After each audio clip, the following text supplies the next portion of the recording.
Today we're making our own tabletop accessories for games like Dungeons & Dragons, starting with the DM screen that's going to have some bonus features. To do this, we're going to start with two basic, inexpensive binders. Lay them side by side like this, making sure that both of their pockets are on the bottom. Grab some tape. This is a reflective duct tape from Dollar Tree. Tape the binders together along this seam, just like so, and any excess can just go over the edge like that. And then do the same thing on the back side.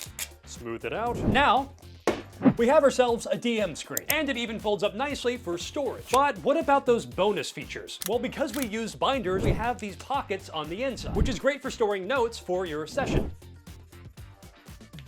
You can use a sheet protector or a 3-hole punch if you have one of those to put other documents like maps on the inside of your screen. But next we're going to make an initiative tracker, and it's definitely the simplest thing to make in this entire video. All you need are index cards. One side is for the DM, and the other side is for the players. Of course, make as many of these as you need for your encounter, and then you can simply line these up in initiative order on the table. Or you can use your DM screen, because these fit perfectly right over the edge of the screen. And if you're really smart, you can do this. Behind your screen, you put a 20 right here, and you put a 1 over here. And that way, when you line up your initiative tracker, it's in left to right order for the players. It's a public service. But now, let's make a Dollar Tree dice tray. I bought this generic container from Dollar Tree. It has these little locking clips on the side, and then I also bought some felt. It came in a roll before, and this is just what I have left over. Now, you could cut this down to the same size as your container. But if you're lazy like me, you can just fold it over the container, fold it in a couple of times until it's about the same size as your container, stuff it down, and now you have kind of a dog bed for your dice. And it does the 3 important things that dice trays are meant to do. 1, you can roll your dice and it's not too loud. 2, you can roll your dice and they don't go flying across the room. And 3, which is also kind of a bonus, you can put the lid back on, lock it up, and now this is also dice storage. Not bad, but it is kind of bland, so let me know your ideas for decorating this in the comments. However, there's one D&D accessory that we can make for ourselves that's practically free, but that also ends up having a kind of unique feature that you can't find in the ones you can buy. And I'm talking about making a dice tower. Now, there's 1,000 ways that you could make a dice tower, but this is how I'm gonna do it today. All you need is a milk carton like this. This one had my wife's favorite vanilla oat milk. You can do whatever you want. I will say though, this one definitely works best if there's no milk in the carton. I shouldn't have to say that. First thing you wanna do is peel open the top just like this. I just rinsed this one out earlier, so there's still some moisture inside, so paper towel on hand. Scissors. Now choose one of the 4 sides, just not the one with the spout, because we don't need that. I'm gonna choose this one opposite the spout. I'm just gonna cut along the edges here so that this one moves on its own, and then I'm gonna cut off the rest.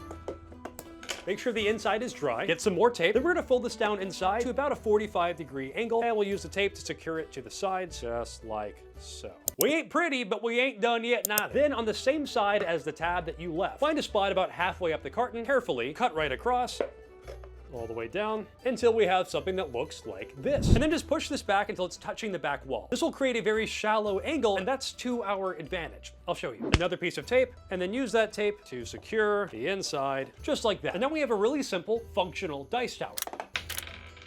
Now, of course, if you don't want to sit at the table with a carton of milk next to you, grab yourself some spray paint, put them together, and you get something that looks like this. It's just a black box, but it looks a lot better. And because of the shallow angle and the flexible material of the milk carton, bottom wrap actually works as kind of a mini trampoline, both causing the dice to bounce a little bit when they hit the bottom, but also slowing them down enough so they don't fly across the room. You could even combine this with your dice tray to have your dice roll nicely into your tray. But now let me ask you this. How would you create your own ambiance? Of course, you could use Spotify or YouTube playlists and switch songs around to match the vibe, but that means switching songs all the time. Or that sentimental song ending, the battle music starting, and then before you know it, the barbarian is attacking the long-lost brother of the paladin, and things just go downhill from there. So instead, I recommend Pocket Bard, who's also sponsoring today's video. Pocket Bard is a music and soundscape companion app for tabletop role-playing games. It's free to download and comes with their fantasy essentials. That includes 16 different scenes like town, mountains, dungeon lair, dwarven kingdom, and haunted swamp. Each scene has its own unique looping music for exploration, combat, and victory, as well as ambient sounds that can match the scene, weather sounds like rain or wind, and one-shot sounds like bells, splashes, and explosions for that inevitable impromptu fireball. One of Pocket Bard's greatest strengths is the fact that it's extremely easy and intuitive to use. You can pick it up and know what you're doing right away. Now, if you try out Pocket Bard, download their fantasy essentials, and end up liking what you find, you can always subscribe to get access to all of their collections, including sci-fi, and seafaring, among others. And if you needed any other convincing, the music you've heard during this entire sponsored segment is from Pocket Bard. The last thing I'll say a bit off script before we move on is that if you do get Pocket Bard, you should definitely download the free tavern scene, if only for the music, because it's pretty awesome. You can find Pocket Bard linked in the description. But now, did you know that nearly every regular store carries battlemap grids? To prove it to you, we're going to make a Dollar Tree battle map using one of my favorite hacks of all time. First of all, there's several ways to make your own battle map. For example, you could use graph paper. The obvious problem here, though, is that the grid is just really small. An easy upgrade for it, though, is to put it in a page protector, which does turn it into a dry erase battle map, but it's still really small, and if you're using standard miniatures or something like that, this just isn't going to work out very well. So let's move on from that. The second option is to draw your own grid on a piece of paper, a poster board, or even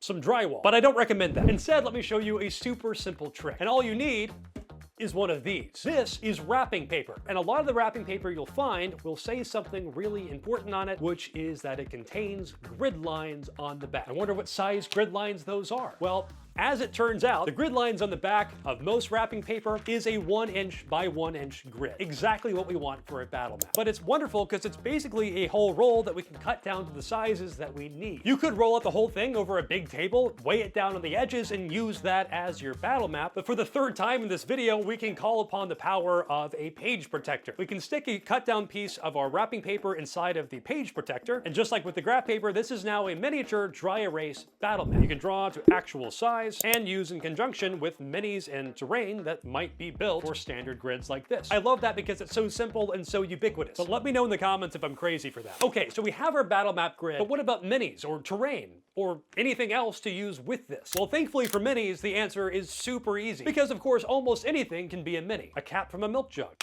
dice, eraser caps, Legos, actual minis, or even scrap pieces of paper with a little face drawn on it. I can't say for sure who would win here, but my money's on the milk jug cap. Now, even though this is dry erase, sometimes it's nice to have some physical terrain that we can put on top of it. And while there are a lot of ways to do this as well, one of my favorite things to do is to buy one of these cheap mini Jenga sets. This one, like many things in this video, is from Dollar Tree. And it comes with these little pieces of wood just like this. These work well as walls, bars for a tavern, portals.